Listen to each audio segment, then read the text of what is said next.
Welcome to the Everyday Awesome Project, where we bring you inspirational stories and game-changing strategies to live your most awesome life. Hey, superstars, welcome back. Polly here. And Sam Pruitt. What's up, beautiful humans? Hello, hello. We have a fun topic, Miss We Mount always Whitney. do. Yeah, We yeah. always do. Well, What is it this week? Mount Whitney, the wonders discovered on and on Mount Whitney, right? And you might be surprised. So yeah, you can obviously think like, oh, beauty and this and that, but there were more surprises than that, right? Well, of course, you know it's going to be a wonder and a wonderful experience, well, with a lot of suffering, slash, climbing Mount Whitney. But also, what you really want to dive into today with your story, since you're the one that just climbed this big ass beast, is the amount of wonder you discovered inside yourself and through the process of preparation Mm. and just internal reflection now about what that really was for you, what that looked like. And so we're going to walk through it together. But I'm so excited for you to share this story. Mount Whitney is freaking awesome. Well, we have to tell them what it is because I didn't even know what it was until Oh, you okay. told me about it years ago. So Mount Whitney is the tallest mountain in the continental lower United States, 14,505, 6,000 feet of elevation gain if you take the route that I took, which a lot of people do. That's like the Whitney Portal one. And it's pretty challenging. She's a bit of a beast, and She is a beast, isn't she? yeah, yeah. I climbed it on my 50th birthday. Is that what you Literally on my 50th birthday. Oh, It was August 2nd. wow. Yeah, super fun that I did that with a group of people. That was my Whitney experience. I haven't been back since. But when you said to me that you got invited sort of last minute, I was like, what was my first response? I said, you said yes, right? Yeah, yeah. That's a That hell was my yes. immediate. That's a yes. Zero hesitation. That's a yes. Okay, so this is from my experience. So I have a friend that I work out at the gym with from, for years. I've known him and stuff like that. And I hadn't seen him in a while because I'd been on my RV trip this summer. And I go into the YMCA and, it's like 6 or 7 a.m. in the morning. And I hadn't seen him. I was like, oh, hey, how are you? Right. And he has his Spartan shirt on. And we're like, oh, yeah, Spartan, and he's like, well, I have a spot on my Whitney team. You should do Whitney with us. And I was like, and I had known, months ago he had gotten the permit for it because you have to have a permit to do this. You don't just climb Mount Whitney whenever you feel like it. It's like, it's pretty hard to get, right? He had been trying. He actually had a permit for it the year before. Hmm. They were going to go, and I think the night before, the weather was negative 20 degrees and 30 mile an hour winds. And they canceled. They said, okay, Dangerous. detour. Yeah, Dangerous. yeah, not good, not good. And that's just the nature of big ass mountains like this is, stuff comes through or it's super hot, like some people have too much heat and too much wind, too much cold, whatever, slicky ice, all sorts of stuff, right? So yeah, so he's like, you should do this. And I was like, yeah, that's, I mean, you and I have talked about Whitney. So it was like, okay, it was on my radar, but not like, I can't wait to go to Mount Whitney. I can't wait to go to Mount Whitney. And when he said this, I was like, well, when is it? And he's like, October 8th. And this was like 3.5 weeks. I was like, there's no way. I was like, all right, send me the date, let me think about it. He's like, you could do it. Come on, you should do it with us. And I was like, all right. So I walked out that morning, texted you, and I was like, Alan just invited me to go to Mount Whitney. And you're I like, didn't even hesitate. that's a yes. Yeah. Yeah, you're going. Pack your bags. So part of this is part of what I wanted to share is where my mind stopped me. It was like It didn't stop you. You hesitated. I hesitated, or it would have stopped me if I didn't Correct. like reach out and say, reassure me, is this a crazy thing to take on? Like, is this pure madness, or is this like, yeah, it'll teach you something, and you're like, you're hell yeah for that. And I was like, and then it was like, I'm launching a program. I've got, this other program I'm in a leadership course. I was like, where is the time? Yeah, you have all this spare time. Zero. Zero time for any of this nonsense, right? Totally, But totally. what was beautiful is like only having 3.5 weeks, I was like, okay, can I just like squeeze this big rock into my life? Right? Literally. Yeah. Totally. That was part of the challenge, really, right? Yeah. And And I had so how did you process this? Well, and part of it I just want to say is I had, the elite athlete that I am and have been for years, I'd keep myself in good shape. Well, this summer I was on a nice little RV trip, having a little more fun and working on the road and not doing a whole lot of hiking and exercise. It's a little bit A lot of hodgepodge. driving. Yeah, a lot of driving, like three Hmm. days of 10-hour day driving sometimes, right? So I was like, not in my peak fitness. It was like, well, maybe this would have been good, if I was working out every day. But that was just nonsense. That was just nonsense. So good to just go, okay. And I just like bit it off and went, all right, I don't know how it's going to get done, when it's going to get done, if I'm ready for it, but, just click yes. So, And you did get strategic right away because that's who you are. You're one of the most organized, dedicated, people that I know, super disciplined. So you're like, okay, I have this much time. What can I do? And what will work? And that's what I'll be doing. And you got right on task doing that. You didn't fuck around, excuse my French. You were like, okay, I'm committed and now I go all in. That's your nature. yeah, yeah. And it was like, But most people wouldn't have 3.5 weeks, and that includes tapering, to get to Mount Whitney. I know. And so the big message for me and for everyone, I would say, of that, like what that created, that confined time, that no, you don't have time to do it perfectly. You don't have time to do the training that 6 months, like I would have normally said, like when I trained for Trans Rockies, this happened a little bit like what happened for Alan, is I trained for 6 months. It got shut down during COVID. Next year, trained again, and okay, I was ready and whatever. It was challenging or whatnot, but this time was like, okay, can you? And I was like, you know what? People get up to some amazing stuff and they don't like boast about it, or it's not just, like I see the people who were posting videos that I learned from and that were just out hiking and sharing their hikes. And it was like, it's not as hard as we set ourselves up to think it is, right? I mean, I do Mhm. want to say 16 and a half hours is what it took us. Mhm. If you had told me it's going to take you 16 and a half hours when Alan said, hey, do you want to do this? I've been like, ouch, right? But Yeah. it, Yeah. it's surprising how, not that those hours just fly by, but it was not pure sufferfest for 16 and a half hours at all by any stretch. Exactly. By any I stretch. guarantee you had your points, and we'll get into that and Yeah. how you recovered from those moments. But Yeah. during this short training window, Yeah. and you getting on task and doing what you could do physically, you did some physical preparations, but again, that's not a lot of time to be doing big miles without getting injured or burned out. Yeah. And you have to, it's very nuanced when you have a small window too, right? You have to be very strategic and intelligent and use your body wisely, because you can easily push yourself over the edge and end up with an injury or a burnout cycle or overuse and all that kind of stuff. But you were very wise and tactical about it. Well, I was a little naughty too, because I remember the first time I went out on a trek and I hadn't hiked more than like 2 hours for the whole summer, for like 6 months or something, like 2 hours, like the max I was out. And I was like, okay, I know this is probably a minimum 10. It might even be a 12 hour. This is before I really started looking into it. I was like, okay, so like that kind of time on your feet takes being on your feet, like being used to that endurance of like moving your body, not just lightly like a walk, but like up a mountain and down a mountain. So I was like, I need to push my body a little bit right away and see where I'm at, right? And so you're like, I think you had told me, don't be out more than 4 hours, maybe five. I I think said, yeah, 5, no more than 6, and then go the next day 2 or 3. yeah, I think that's Hmm. right. And so I was out on a hike and it was a little bit warm. This wasn't like 90s or anything, but hiking in 70 degrees with the sun beating down on you, it's pretty warm that day. And I wasn't at the 10,000 feet elevation. I was in my local beach community. So I was maybe at 1,500 feet above sea level or something. And, I was just like, oh, I'll go a little further. And all of a sudden I'm out there for 7 hours. I came home, I was like, oh, whoops, I went a little farther than I thought. But it was good, it was good to be on my feet that many hours. The heat definitely was more of a factor than any of the other training that I did, even on Whitney, like being hot, it's draining, it was surprising how draining that was.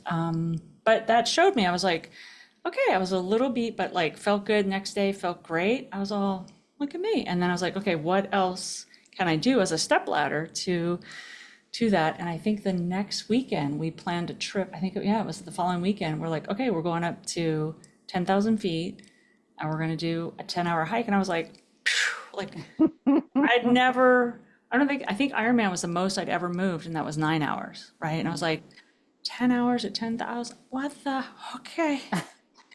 And we did it and it was magnificent, you know. You loved it. You loved it. I think that's when you came back with your wonder. It wasn't, it was actually like in between those 2 weeks, the first training week and the second, I was out on a hike in my local area, just on a morning hike. And I was listening, I'm so into like philosophy lately. Like Alan Watts is my new little happy place to hang out on the, down one of my rabbit holes. And his experience of metaphysics and Taoism and Buddhism and Zen and all things why we're here in consciousness, it just makes my mind so happy to just be off in that while I'm moving my feet. So I'm in my little church and I'm walking up this mountain and he starts talking about wonder. The way he explained it and expressed it as like consciousness and like all these things, I just like stopped on that trail. I remember like it was yesterday. I stopped on that trail and I just went and I just started crying. I was like, wonder, like, and then I got present to like the immensity of that word and how I was just in wonder right then and there. And I was like, this is my word for the year. But Okay. it basically swallowed you whole. It took, oh yeah, I was inside of wonder. And then I just put on those glasses of wonder, 360, inside, outside, 360 in every area, like I did with Joy, Beauty, and Magic, a few years back.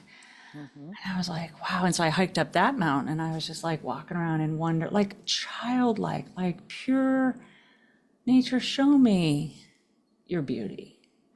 People show me how wonderful you are, like, and me, like wondering about myself and could I get up to this, right? Exactly. Well, by having that opening in nature and how that swallowed you into that idea, that concept, that experience, that feeling, that emotion, absolutely did that internally. Yeah. So we think of it as external, like, wow, everything's beautiful and look at nature and the birds and da da da. And we do that and we love that. And that's why we're nature freaks, right? But we're really doing that internally at the same time with maybe not as much awareness generally, but you had full awareness at that moment of like, hey, I am a reflection of nature and nature is a reflection of me. If there is wonder outside of this physical body and this brain, it's inside me because we are one and the same. Yeah. It's so freaking amazing. And I mean, we can't really express to people enough how important these experiences are. Why in the hell do you freaking exist? How do you even know who you are if you don't go out and explore these things? Yeah. Yeah. So powerful. I love this. I think we're going to do a whole series or something on the teachings of Alan Watts and some of the things, the concepts that he comes up with, like the way he metaphorically tells stories about what humanity is and what this whole game is that we're up to. It's, he's like, well, you can't have an organism without a background or like, like a setting, right? And so, it's like black and white, like you can't see the light without the darkness, like it creates that background to see it. And so this planet is part of our backdrop for us to see who we are and vice versa, for us to see the backdrop of a tree or whatnot, the landscape. And these are all living things around us, and we're part of this living, Yeah, we're an extension of this planet. Yeah. Exactly. Yeah, we're the leaf on this tree. 100%. Yeah. Yeah. Anyway, we could go off on a riff. Let's keep on your story for we now, will. Miss Wonder. We will. Yeah. First of all, you wondered if you could do this insane thing. Yeah. And then within a week or two of these 2 training events that you put yourself through that were totally fucking next level. I love that. You're like, yeah, let's just go. You went from I wonder if to a sense of wonder. Yeah. Yeah. As you really uncovered your own beliefs about what was possible for you and about you didn't know how it was going to go. There was no guarantee of success or ever making the summit and all those things. 70% don't. Yeah. Didn't matter. Fully committed to the process. Yeah. And that's where I think the underlying message that you and I are conveying here is not about go do Mount Whitney or do something that it looks anything remotely like that. If that's your thing, if that's your jam, if that lights you up, do it. If it doesn't, what lights you up? Is it creating a community event? Is it ecstatic dance? Is it, spending time with your family on a family vacation that's really magical or something, like whatever lights you up, creating those experiences, creating that thing, and then the journey along the way. Like I thought Mount Whitney would be like, woohoo, it's kind of like people going to the race to get the medal. And it's like, yeah, there's going to be other things going on, like you as an ultra runner and all the ultra runners out there know it's a fucking spiritual journey. I'm sorry, medal, buckle, whatever, that's in the background, right? Totally. You don't even care about that at that point, right? You're just trying to get 50% of people are not going to finish this thing. Can I just get to the starting line? Yes.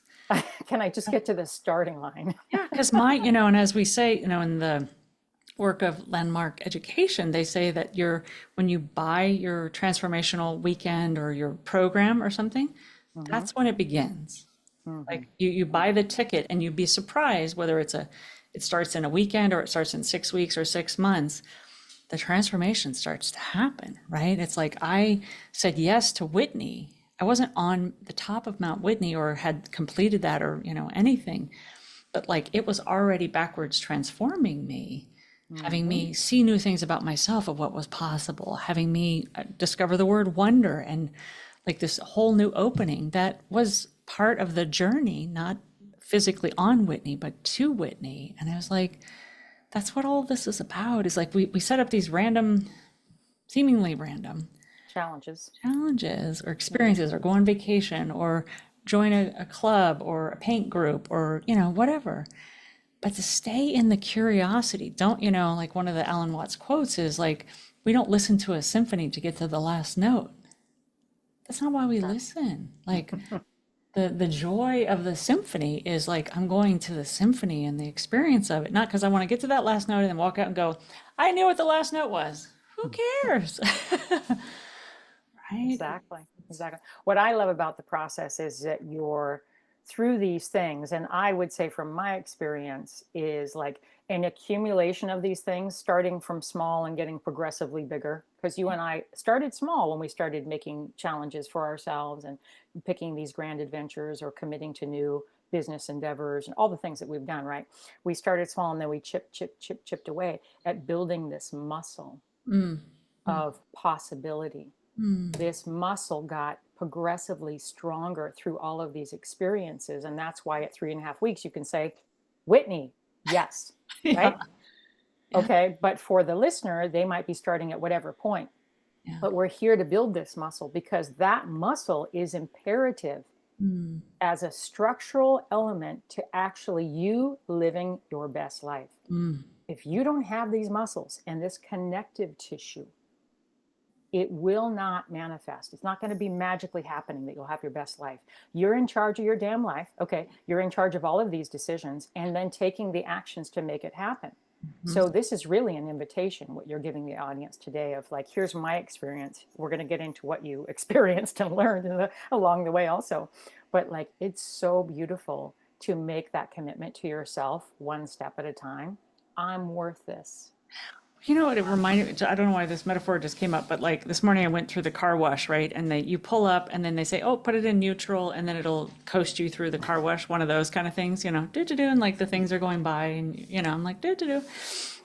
Versus getting in my car, opening up the glove box, finding a map and saying, where am I going today? Okay, this is where I'm going, or in whatever, or planning a trip, however you want to say it. But like the difference between living your life in neutral and just having the little swishy things go by, the TikToks, the life experiences, the people in your life, or getting your damn map out, your inner compass, going, where am I going? And what journey do I want to be on? And navigating your way there with the breakdowns and the breakthroughs and all that transformation is why we go on these journeys, not to get it done, right? And you got to stop sitting in these little cruising lives and expecting the swishy things to go by to like light us up. It's like, Much more fun when you put it in drive, you've got a destination, you get lost, you meet people along the way. It's not all just Totally. brought towards you. Yeah. Totally. I mean, just I don't want to get too far off topic, but with me having my gut injury that if or gut illness, if some of the people have heard the podcast, this has been a weird health year for me. But then that getting out of that and then going immediately into this back and hip injury that I currently have has been really crazy, wild year for me emotionally because I have a certain lifestyle and all these things that I do, and this has really been, changing all of that for me. But now being at a point where I just finally got a real diagnosis as to what's going on structurally with my back and hip, many people would take the path of, well, that's happening to me, and I'm going to just, survive the process until I somehow heal and get out the other side, and then we'll just take it from there.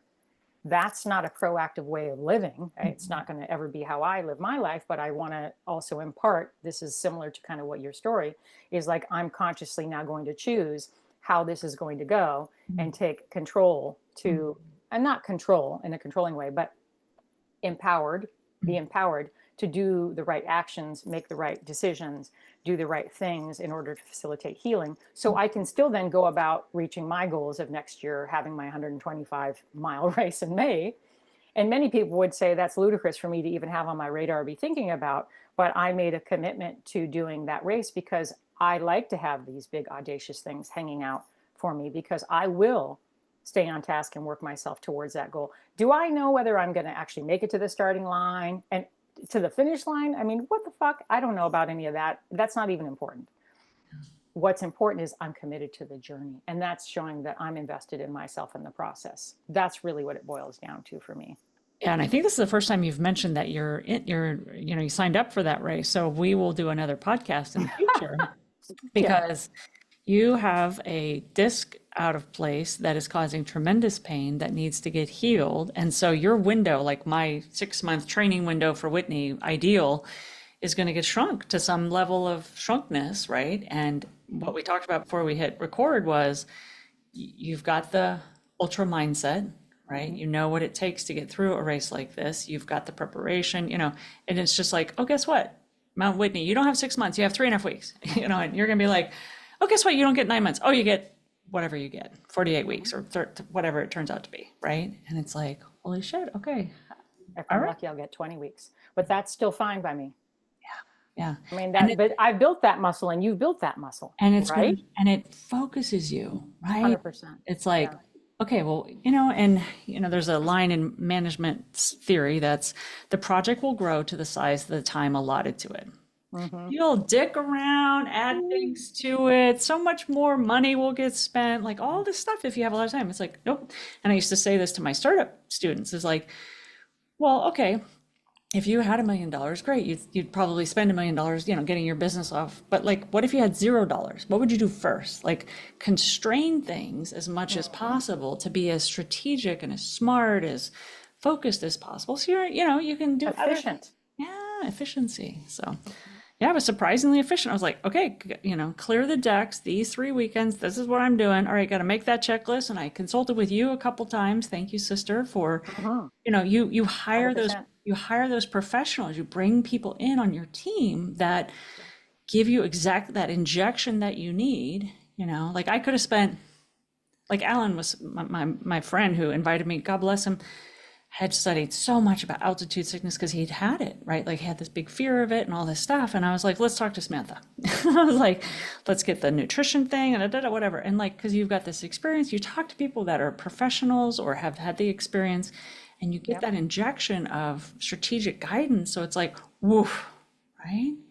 And it basically diffuses the fear because a lot of these ideas are just ridiculous emotional chaos we have reigning inside of our heads, ruminating over and over and over. You have to diffuse that, release that, and then talk about, okay, strategically, let's do X, Y, Z, and then you're going to be fine. You're going to be fine. Yeah, some shit's going to happen, and here's how you're going to deal with it when it does, and then you're going to keep moving. Next. You might not be smiling for a little bit of it, but you can do this and keep moving. So for you, walk me up to, you went to high altitude before a few days to acclimate, and you were still working and, you know, keeping up with things and doing some hiking and stuff. But that was really when you had gotten through this very short training window, and then all of a sudden get in the car and go, get Well, and yeah, go. so there's 5 people that were going to do this hike together. One lived in Denver, and she hiked 14ers like in her sleep, right? So I was like, all right, not worried about her.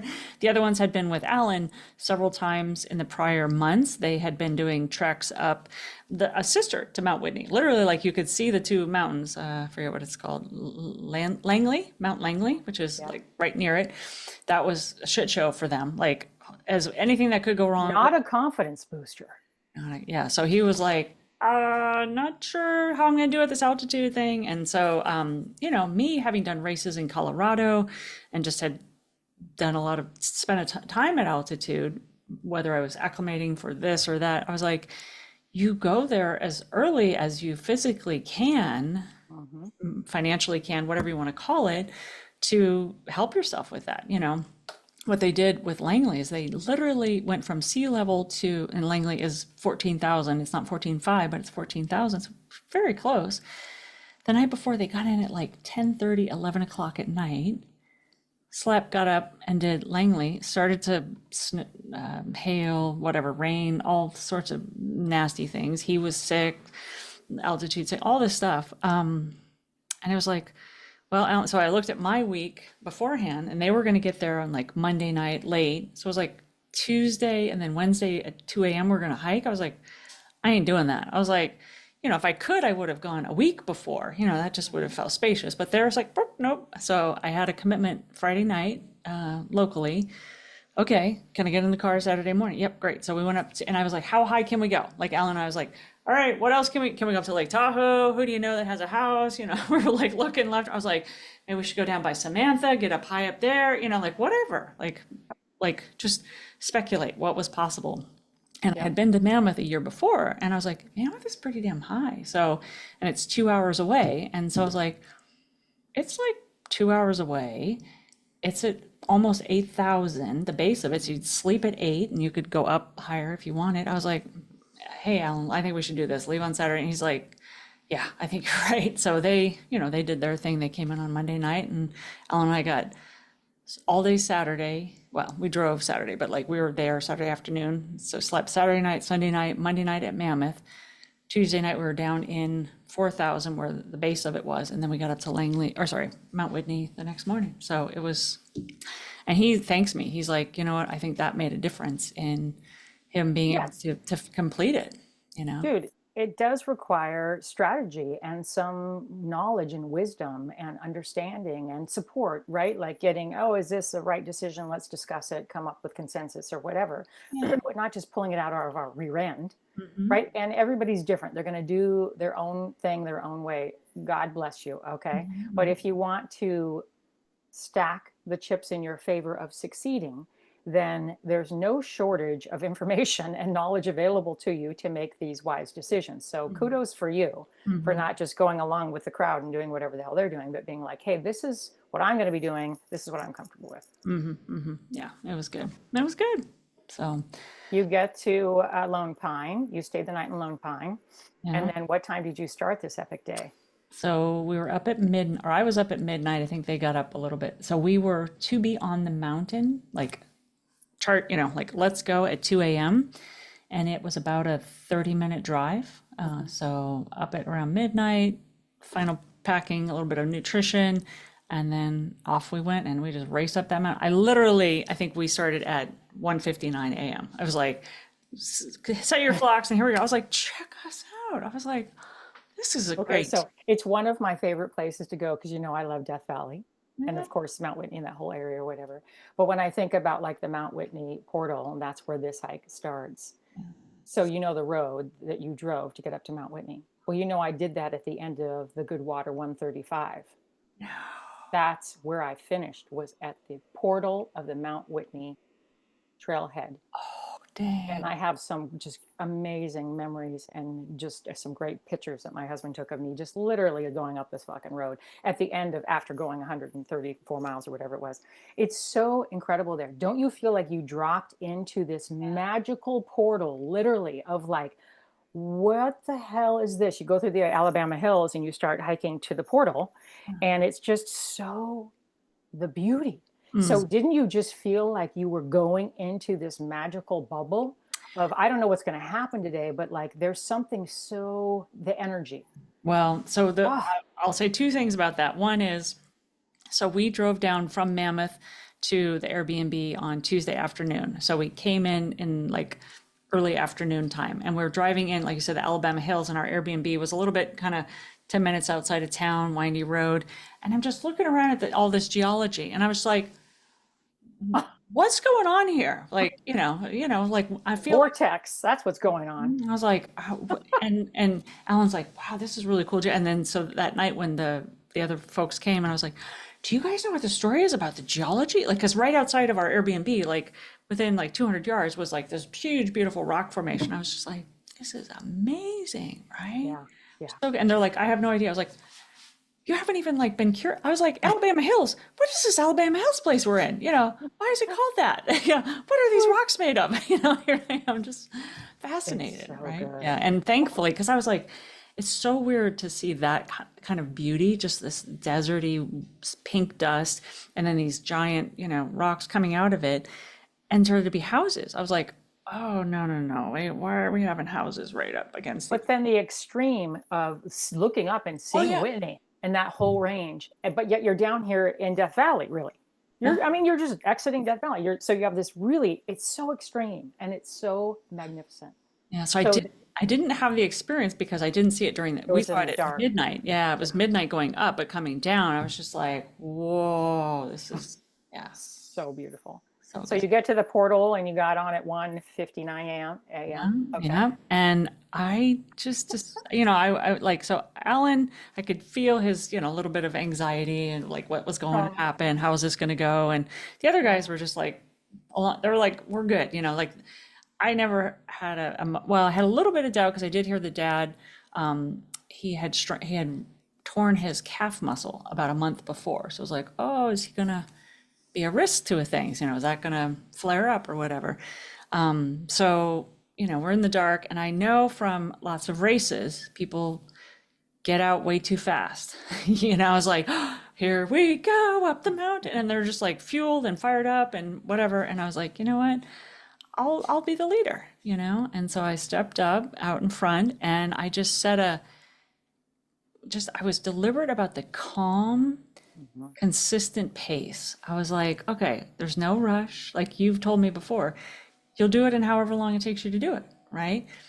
And I knew the backpack of nerves that a lot of us had. I was like, okay, let's just make some consistency here and get into a groove. And that's what we did for 4 hours in the dark, and it was magical as its sun started to rise and you start to see glimmers of the mountain. This is where the awe and the wonder just started to be like, where are we? What is Exactly. happening? And it's dark. So it's like, I know there's beauty here. And you're just like, I don't know what I'm missing yet. And then you could, and we had one day off of a full moon, super moon, Oh, that's Aries right. super That's moon. right. That's right. So it was almost And like, yeah, I know you're going to get into the weather, but like you didn't have a storm coming in. You between got two so storms. lucky.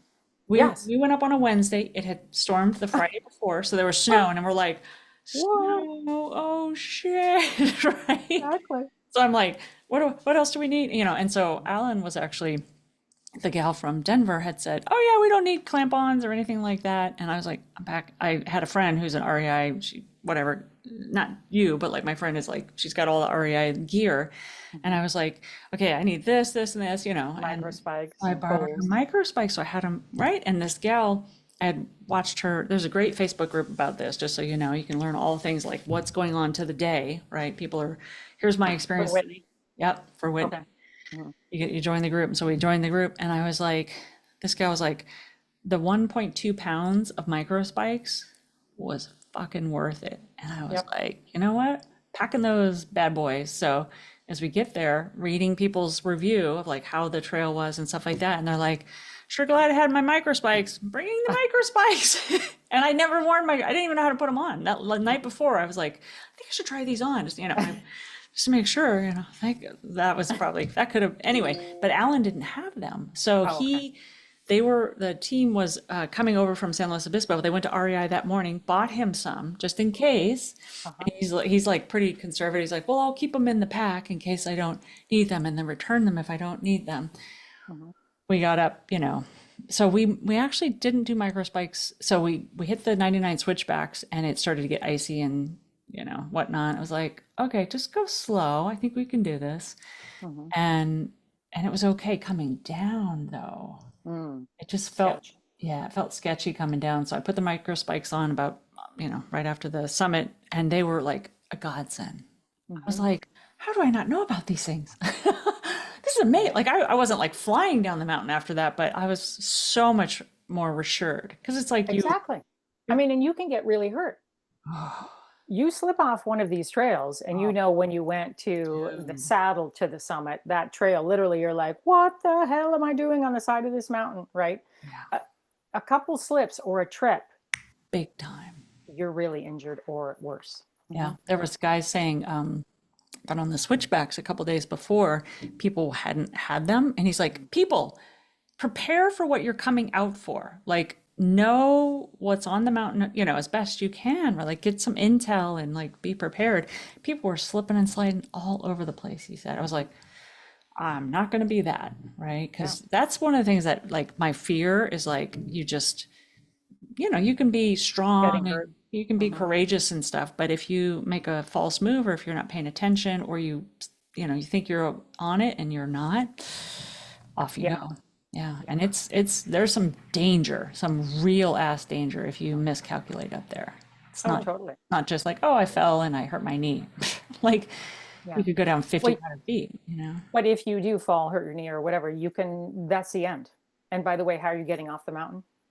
You know how much it costs to get helicoptered off a mountain unless you have one of these insurance policies. So anyway, all right, not to be negative, but here you are. So you're going up the mountain, 99 switchbacks. How fun was that? Well, I'll tell you two things I want to talk about in the hard part. Okay. So 4 hours in the dark, just looking at this little trail with a light and whatever. And we get to the point where it was the final place to get water, right? And it's very strategic on this mountain about like how heavy, like, do you bring all the water for the whole thing or do you bring whatever? So I brought enough water to get to that point and a little more. And then he was like, oh, you got to get in this, not in, but like get into this lake. And Mm-hmm. I swear, like, 2 minutes before we got to this lake, the wind, like some people were coming down and they were just like you could tell they just had all way more layers than we had on going up. Because we're going uphill and they're going downhill. And I was like, oh, how's the weather? And you're always asking people like conditions, right? Which is smart, right? Mm-hmm. He goes, oh, when you get to trail camp, wind really picks up, right? And then it picks up again at the saddle, right? And I was like, oh, shoot. So we get to the we get to the trail camp lake, and I swear you could see crests on the water. It was like almost white caps. I was like, what is happening right now? I mean, just wind, I'm like throwing on layers and pulling my gloves out of my pack. I'm like, I have to go down to this lake now and like get my water. Filter water takes forever. It's Exactly. like when so I get down there, dig my hand, getting water, comes up, wind just whips it and it just freezes it. I was like insta freeze on my hand. I was like, oh, and I'm like, okay, let me go back and like huddle up with, the team. We're hiding behind this big rock and we're just, like the wind's whipping by and everybody's throwing on layers, putting hoods on, putting on gloves. And I'm like, oh my God. And we did the wag bag. That was the first, like pooping out in nature into a plastic bag and storing Good, that up. And good times. that was But a favorite. but that moment of being sheltering behind the rock in the crazy wind, you and the team there, right, filtering water, that's a come to Jesus moment. Okay, where many people would assess, I don't think I can do this. Did you have that thought? I'm talking to Alan, we both did. Like, we Okay. didn't talk about it right then. Nobody verbalized it. Well, one gal, she said is her sixth summit or sixth attempt. I think she'd made it like three times or something. She's like, y'all are going to earn it today. Cause like this wind is going to take something and this Mhm. chill factor is going to take something.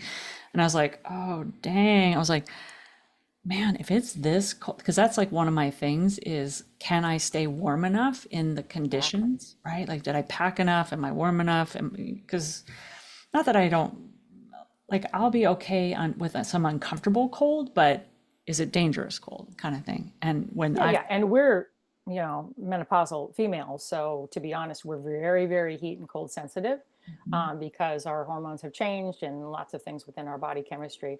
And you learned from your Ironman experience that once you get cold, there's no coming back. And I mean that real bone chilling to your core cold. Yeah, that Ironman you experience know that. took Yeah. me 2 hours to warm up after that one swim I did. Yeah. So I was like, whoa. I was all, okay. So, and like we talked before we recorded, is like, that wasn't the moment to give up. Nope. That wasn't the moment to give up. It was the moment for the brain to go, what the fuck? But I was like, all right, let's just go. And I had knew about the switchbacks and everybody talked about how they were just mind numbing, all this stuff. And so I was strategic and I said, well, my hands are freezing, but I'm going to put my damn earbuds in. Nice. Put my earbuds in. And this was the other thing. Get So, ready for the pain cave. That's an indicator. well, here's the thing. So like in all of our preparations, I had all these notes. I was like, I'm a Pandora user and my Pandora was crap on some of these hikes because it like the offline mode would sometimes work and not work. I'm like, there are some places on this mountain where I am not going to want to just be like hearing my breath for 2 hours, right? Kind of thing. I was like, all right, how can I help myself through that pain cave? We're driving up to Mount Whitney, up that road you talk about. And it was like, shit, I didn't download Spotify. And so like, we're getting less and less, signal. And I'm like, here, Alan, download Spotify for me, and I'm like, he's like, what songs do you want? So we're like rapidly downloading just all these, hopefully pump up songs or whatever. So I put in my earbuds at that point and they, everybody put on gloves and more layers and all this stuff. And I was like, earbuds and locked and loaded. That was a piece of cake for me. Like it never bought, like I was listening. The sun was coming up. It was getting a little bit warmer. The lake, the view, like I was watching the snow on the mountains. I was just in awe and wonder for 2 hours listening to YouTube Beautiful Day and all these like amazing songs. I was like, this is nothing. Like it And was the funny thing is, this is 2 hours of climbing without stopping. 99 switchbacks means 99 switchbacks. Okay, most people are not really sure what we mean when we say when you get to the 99 switchbacks. No, that's the real count of the switchbacks climbing the mountain. So for 2 hours, you dropped into the pain cave willingly, okay, and just said, this is going to take something from me, but I am showing the hell up and capable of delivering the goods. And I took care of myself. I made sure I had my water before we left, got my earbuds in because I know that I'm better, like anytime I'm whatever doing something that's strenuous like that, hearing my breath and like the dysfunction that the brain could be like, that's not motivating. Or other people's suffering. Yeah. For me, that's part of it too. If you're in a group thing, I'm like, oh, I can't listen to Sally because she's unraveling and her energy's too much. Yeah. Yeah. So I was like, so I just set myself up for success. I like not glided up that part, but super careful. I was like, this is, because we didn't have them. I didn't think, I was like, well, maybe I won't take out the micro spikes. Nobody's really wearing that. Well, some people had them on coming down or whatever. Anyway, I think I was fine. It was good to experience that. Like I never felt unsafe without them. And then, yeah, we glided up that, but yeah, it took something. And then you saw this couple coming down and they were in another level and they were taking jackets off. And I was like, they're like, oh yeah, right up here is where it gets super windy again. I was like, damn. Yeah. And you'll be on the side of a big mountain on a very small trail that basically one person can be on this trail at a time. Yeah. And this is where I would say, the coach in me, the leader servant was like, okay, I'll be nervous about this, right? Like, because I've done Angel's Landing and I've done some other high trekking kind of moments, right? And I have some strategies that work for me. And I just knew that Alan, like he had a fear of heights. Like I'm scared, but he has a fear, like a phobia-ish.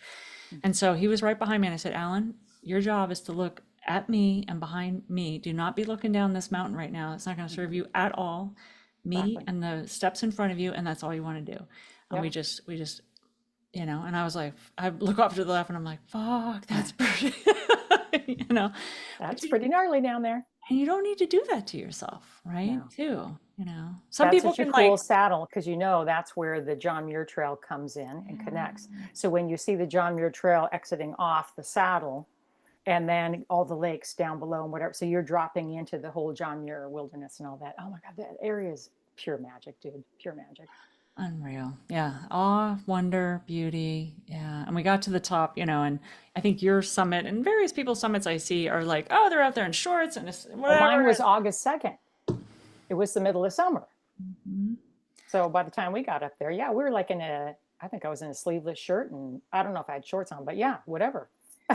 It was windy. So it was 19 degrees, 25-mile an hour winds. Oh, That, geez. that little hut up there. We were like huddled up there. I was like, just want to get out of the wind. Like, it's amazing how when you're in the wind for that many hours, you're just like, I just want to get out of it for a little bit. It wears on your nervous system. That's why it's a really heavy energy for your nervous system regulation. Mhm. Somehow, yeah, it was like, I've been in heat and I've flipped the switch for myself what heat means to me, and like I don't get as disempowered by it. Like I can, kind of get through it. Wind, I haven't had that much experience with, so this was like, oh, so I was like, take the pictures, take the pictures. Okay, let's go. And I'm thinking of my social media gal. She's like, take lots of pictures. I'm like, this damn foot, I can't, I've got 2 layers of gloves on. I can't use my phone. I'm like, screw it.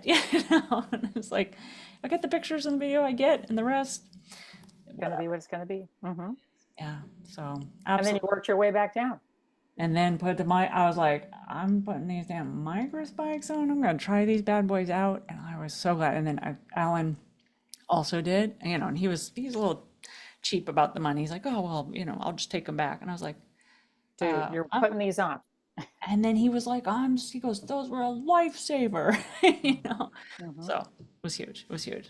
Yeah. And we So just, when you got down, it took you hours and hours to get down. So it's not like you can climb up and then be down, people. oh, This is an all day affair. it Yeah. was about, Going down, you have to be careful and it's yeah, very technical and all of like those 7 hours things. down, I think, still, Hell yeah. Hell yeah. So Um, at what, but when you have summited and you're on your way back down, there's this, like deep breath of the hard work's over, even though it's not at all. it's But not. psychologically, you have this release that is allowed to happen, like I've made the summit. And many, many, many people, I don't remember what the numbers are. You said whatever they were, but don't make the 70% summit. don't. Yeah. And the 70%. group I was with, two of us made the summit out of, I think, 7 of us. The rest only made it to the saddle. And due to altitude sickness and all kinds of other things, basically had to go back down. So I think that's very common. So to be able to even make the summit, fucking kudos, dude. Congratulations, because it's legit. It's Yeah. legit. Yeah. Well, and and I think I've said this on a previous episode, or I told I was like, I have a body that is supposed to be doing these things because I don't get affected by some of the things that people get affected by. I don't get hot spots. I sometimes get sore muscles and things like that. I don't get out, or I prep and I don't get altitude sick. Like all these things. I've never had heat. Well, I had dehydration, but never heat stroke. So it's like either I'm good at preparing, I have a good functioning physical body, I take good care of it, I do the preparations, all that stuff. And I'm like, bring it fucking on. Like, let's go. Like, What's next? what's next at least is the Camino. And that's not like some, De Santiago. So yeah, people, you want to tell them what that is real quick? briefly, and I'm learning about it. So Mhm. this is all discovery. It's like Mount Whitney, like I know a little bit about it, So the Camino it's a pilgrimage. Mhm. And it's pilgrimage. I think the original one was from France into Spain to Mhm. the town of Santiago. I don't know enough about it yet, but I've had multiple friends that have done it, and it's like it's epic, it's worth it, and it's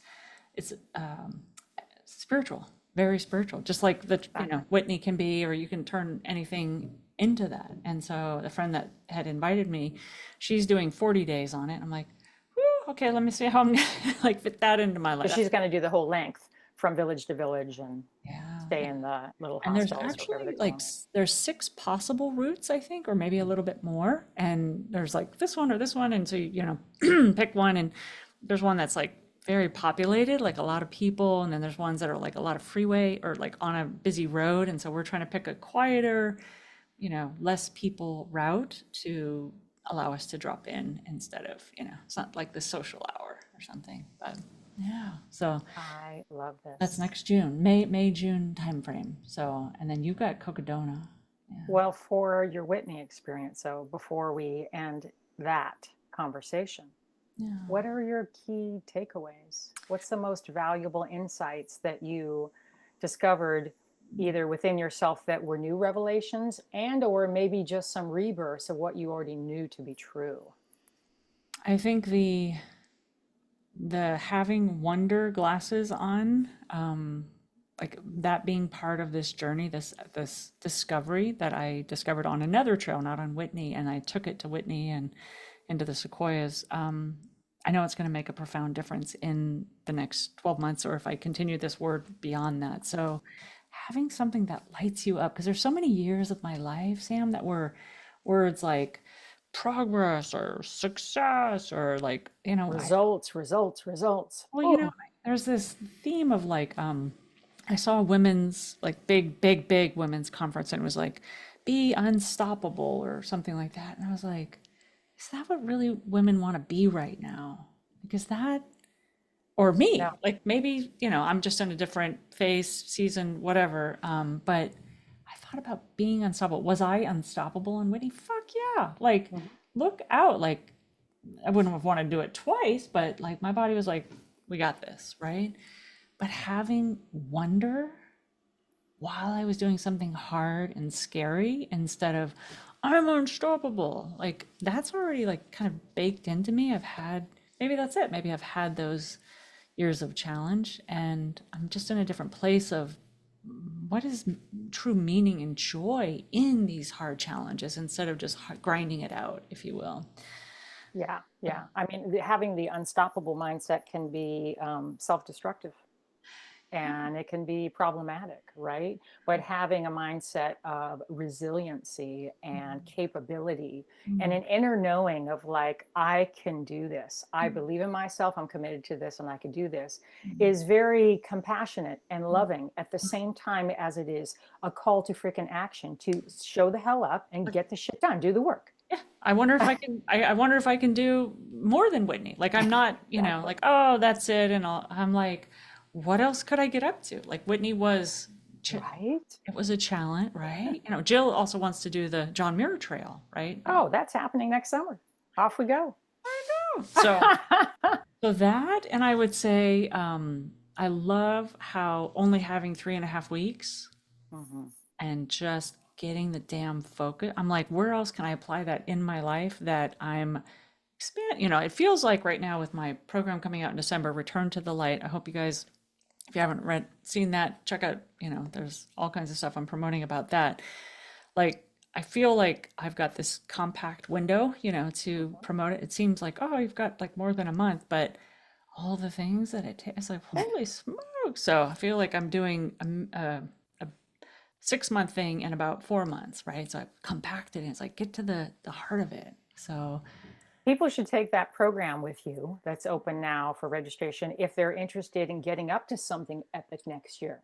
Because in order to make space, bandwidth, capacity for the epic things, you need to let go of the past year, with respect and appreciation and gratitude and all the things. Take the lessons, clean the plate, move forward in the right direction, and you take them through that process. So if people are interested in like an epic way of being next mhm. year, then sometimes it's going to require this little bit of housekeeping first to make that transition, right? Yeah.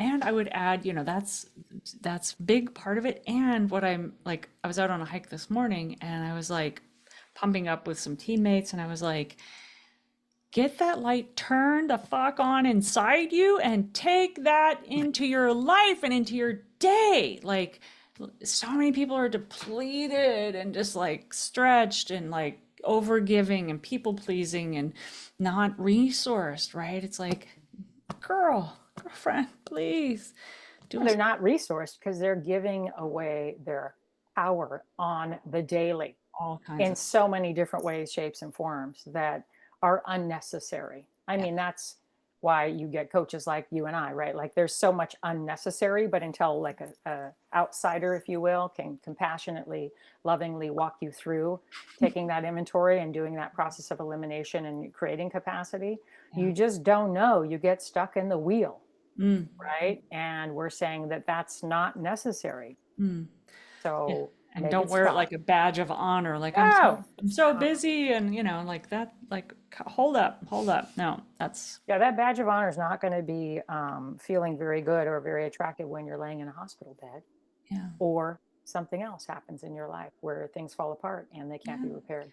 Yeah. Resource you and then bring that light out into the world for sure. That's a biggie. Yeah. So So, Mount Whitney, congratulations. I'm thank you. stoked for you. I never had an inkling that you weren't going to get it done and summit 100%. Mm. And I'm so thrilled that you gave that gift to yourself.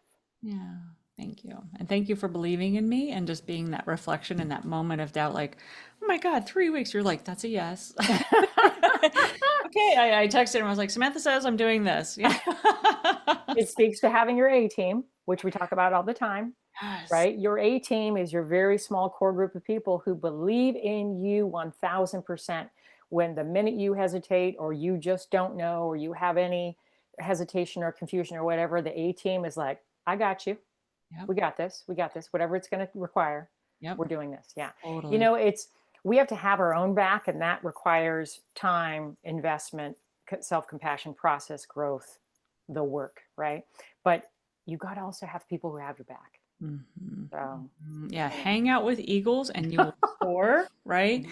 They will always keep you at an elevated state and soaring. If you hang out with ducks, you're going to swim on the pond. If you want to be soaring, it's like get up there where the eagles are. And like people who are like, oh, you want to do, let's go to Whitney. And I was like, oh, okay, there's an eagle moment. Let's go. There's an eagle moment. That's good. Yeah. Yes. Mm. I So love it.